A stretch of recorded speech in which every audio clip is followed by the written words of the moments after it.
For our poem, we chose Theme for English B by Langston Hughes. Written in 1959, Hughes was born in February of 1902 in Joplin, Missouri, yet spent much of his life in Harlem, New York. This is where Hughes got his inspiration to write this poem. The purpose for writing this poem, Theme for English B, was to knock down the wall that has always separated whites and blacks. Hughes wrote this poem in a time where black segregation was a big problem, and in a way that wouldn't offend anybody. In this poem, Hughes encourages all readers, including his instructor, to think about human equality. At the beginning of the poem, the plot is established, and basically the writer and Hughes is given an assignment of a writer that characterizes the writer. Let the page come out of you, the instructor points out. But Hughes is complicated by the fact that he questions whether he can accurately represent himself in the truest way. Langston Hughes' homework assignment format sets the tone for the whole poem, hence the title, Theme for English B. Lines 4 and 5 mention the topic he was given for his assignment, in which the writer has to let that page come out of you. Incorporating this topic into first-person point of view, he includes his thoughts and feelings as he writes. The writer's thoughts reflect his own personal life as a black man growing up. The writer of the assignment now begins to give a brief autobiography of himself, telling his age, where he was born, and that he attended a college on a hill above Harlem, which happens to be Columbia University, shown here in the image, in Harlem, New York. The word colored instead of black or African American. Line 10 gives readers a vivid image of one black person sitting in a classroom full of white people. This makes us think the reader is isolated, out of element, or just a little alone. This photo also represents the city of Harlem, New York, where Hughes refers to in the poem often. The fact that the speaker is an inhabitant of Harlem mirrors the social, political, and economical position of the culture of the time period as a whole, being that Columbia University is primarily a school for white students. The speaker now takes the reader on a little journey of his way home by naming several streets on his way.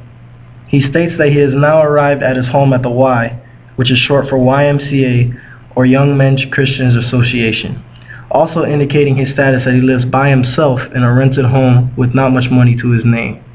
Imagery to describe the difficult journey he takes every day to sit in a racist classroom, Langston Hughes emphasizes his determination. He is not going to let the school, the professor, or his classmates deter him from achieving his dreams. He's willing to make that journey no matter what. The photo of New York City is representing what Hughes is saying in his writings. He is questioning the simplicity of the assignment given to the speaker of the poem. The image is mirroring how he is asking Harlem, New York, how the city is representing himself through his basic human sentence of hearing and sight. Here obviously tells the old tale of the three wise monkeys. Hear no evil, see no evil, and speak no evil. I believe this ties to the stanza of Theme for English B, because he speaks of him relating to his home, inhabited city, through his different senses. He begins to explain his basic likes to represent himself. For example, he states that he likes to work, read, learn, and understand life. This photo represents one of his other likes when he says, "I like a pipe for a Christmas present."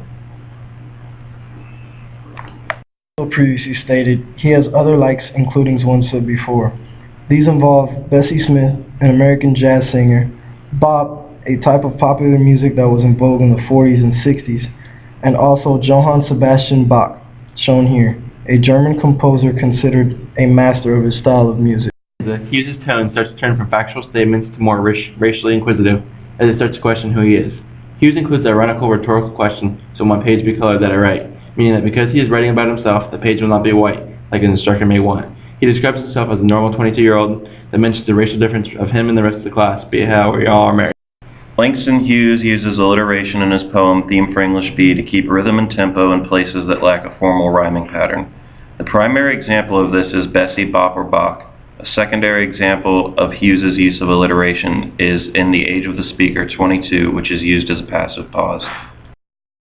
In this image, it mirrors what the speaker is discussing within the poem.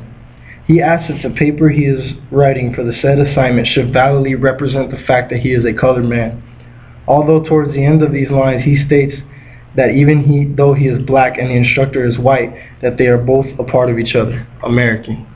I'm showing you a piece of notebook paper because in Hughes's poem he says, "So my page be colored that I write. Being me, it will not be white. But it will be a part of you, instructor. You are white, yet a part of me, as I am a part of you. That's American." This symbolizes that no matter what color you are American, because America is a melting pot of multicolored people. Langston Hughes also uses repetition in Theme for English B. The term you and me show division of racial identities in the speaker's mind. Also, the term white is repeated several times in the last stanza of the poem, once as a pun, again reinforcing the perceived differences between the speaker and listener. Perhaps you don't want to be a part of me, nor do I also want to be a part of you. But we are, that's true. As I learn from you, I guess you learn from me, although you're older and white and somewhat more free. His white English teacher is a piece of symbolism. The teacher is a general symbolization of all people in America who struggle to accept others of different cultures and ethnicities.